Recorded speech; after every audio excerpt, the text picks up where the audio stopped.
When I was a boy, I served the Stations of the Cross for our good pastor, Father Donald Peters, in Worthington, Iowa. And this was a Friday in Lent, and afterwards my mother said to me, "Have you ever thought of being a priest?" To which I responded, "No way." But I think mothers can sometimes see things their little boys cannot. And so it was years later when I was in Dubuque, Iowa. I moved to this town. I found a television network I'd never heard of before, the Eternal Word Television Network. And here was this nun, Mother Angelica, teaching on the spiritual life and many other good programs that they had. And I just enjoyed watching and learning about my Catholic faith in a deeper way. Well, one program, Mother Angelica was having her live show and she was dropping on and off the air. And she came back on and she said, "As you can tell, we need an engineer." Well, that was my trade because I worked for General Electric Medical Systems as an engineer. And so I eventually ended up in Birmingham, Alabama, January of 1985, working for Mother Angelica and the Eternal Word Television Network.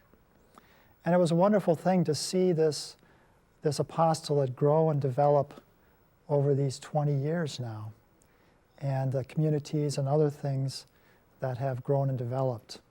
Well, it was in 1987 that Mother Angelica began a men's community. She announced that she was beginning this to help these media apostolates because she understood the nuns were to be involved in the prayer support for these apostolates. Their life was one of contemplation and adoration and prayer. And so this men's community was to support these media apostolates the Lord had given to her and to be a spiritual foundation for that. Well, the Lord gave me many confirming signs as I was praying that I might know and do His will, have the courage to do it. He gave me many confirming signs. This was what He was asking me to do and to be a part of. And so we began in 1987. I continued working as an engineering brother for a couple of years and then went to seminary and was blessed to spend a couple of years in Rome and to meet the Pope when I was there, as well as Mother Teresa of Calcutta. And I was ordained in 1993. So it's been a real adventure when the Lord calls you. The Holy Father said one time to young people, he said, of his own vocation, he said, there's always a mystery about a vocation, a religious vocation, a vocation to the priesthood. But he knew that God was unmistakably calling him to be a priest. And so I guess that's the same for me. There's always kind of a mystery about this call, this vocation. God's calling you, and yet you know undeniably in your heart that God is calling you to follow Him in a special way.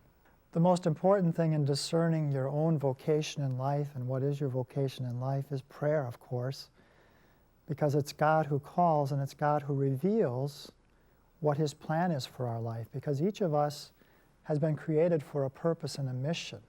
And as we pray, and I think that's what I came to know as I moved to Birmingham, I started to go to daily Mass, and then later I started to go to adoration, and then someone introduced me to the divine office, and I began to pray that. And so through all of these things, it began to become clear to me that God was calling me to a vocation. For information on the priesthood or religious life, log on to www.ewtn.com/religiouslife.